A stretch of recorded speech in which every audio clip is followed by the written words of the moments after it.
Gue kasih tahu kenyataan pahit. Lebih dari separuh pemilih Indonesia itu anak muda, alias Gen Z. Kita punya 114 juta.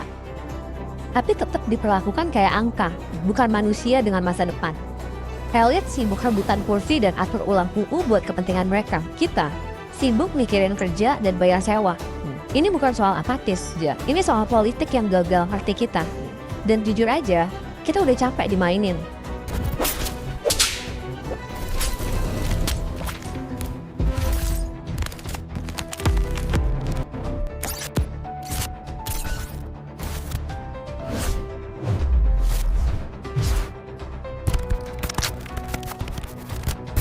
Gen Z itu pemegang saham mayoritas di republik ini. Tapi kok masih kayak figuran di cerita politik? Para pejabat cuma ingat kita pas butuh suara. Habis itu, ya udah ngilang alias ghosting. Kita disuruh percaya janji, tapi yang muncul tiap tahun cuma season baru dari drama yang sama. Mereka bilang suara kita penting, tapi pas kita kritik, langsung dianggap bocil yang sok tahu. Buat mereka kita target. Buat kita, politik tuh sistem yang udah expired, kadaluarsa parah. Katanya Gen Z paling puas sama demokrasi. Tapi itu puas yang rendah ekspektasi. Ini tuh lahir pasca 98. Demokrasi minimalis udah terlihat normal. Tapi bukan berarti kita nyambung. Kita peduli isu, bukan partai.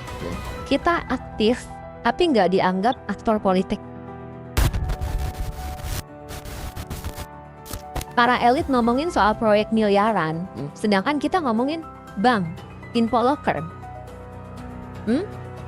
TPT anak muda itu 16,89%. Itu bukan hanya angka, itu generasi yang lagi struggling buat survive. Kalau nggak dapat kerja formal, ya ke gig economy, jadi ojek online, courier, freelance, dan lain-lain bro. Katanya fleksibel. Nyatanya, nggak ada perlindungan, nggak ada jaminan, negara ini bullshit bro.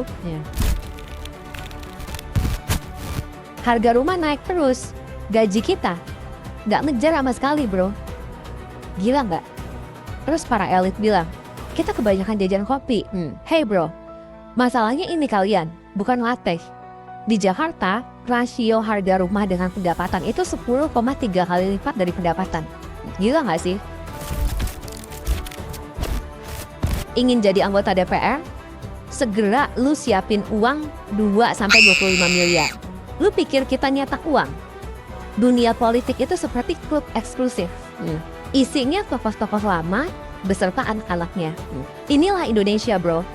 Penuh dengan politik dinasti yang semakin hari semakin menjadi. UU Cipta Kerja dibuat dengan kilat. Revisi Undang-Undang Pilkada dikebut sehari. Tapi RUU PPRT 19 tahun mangkrak. RUU Masyarakat Adat belasan tahun mangkrak juga. Sementara kalau UU buat para elit lancar terus. UU buat rakyat ditunda bro. Para elit ingin ngubah negara butuh ngeluarin uang sekitar 2-25 miliar buat jadi DPR. So sedangkan kita ubah narasi negara cuma modal Instagram, TikTok, dan Twitter. Inilah power Gen Z.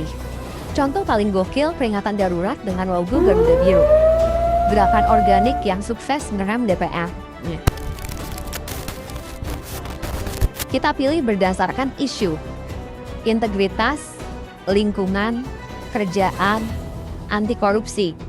Tapi keadaan politik di lapangan masih kotor. Serangan fajar, atronase, pencurian suara, dan lain-lain. Kita di kelas diajarin tentang demokrasi dan kejujuran, tapi nyatanya, kita lihat ada transaksi suara di TPS. Makanya banyak yang jadi males. Kayak gimana ya bro, mau berharap apa lagi sih? Intinya, kami, para Gen Z, bukan kita yang nggak mau ngerti politik, tapi politik yang nggak mau ngerti kita. Ada 5 jurang yang bikin kita makin jauh. Demografi, ekonomi, politik, legislasi, dan komunikasi. Kalau nggak ditutup, efeknya ngeri. Gen Z menjadi apatis atau menjadi oposisi digital permanen. Tapi satu hal jelas, kita bukan anti politik. Kita cuma anti politik yang nggak kerja buat rakyat. Dan percaya deh, Masa depan demokrasi ada di tangan kita para Gen Z, bukan mereka. Ini baru permulaan. Kita bakal bongkar lebih dalam. Stay loud, stay aware. Kita lanjut di episode berikutnya.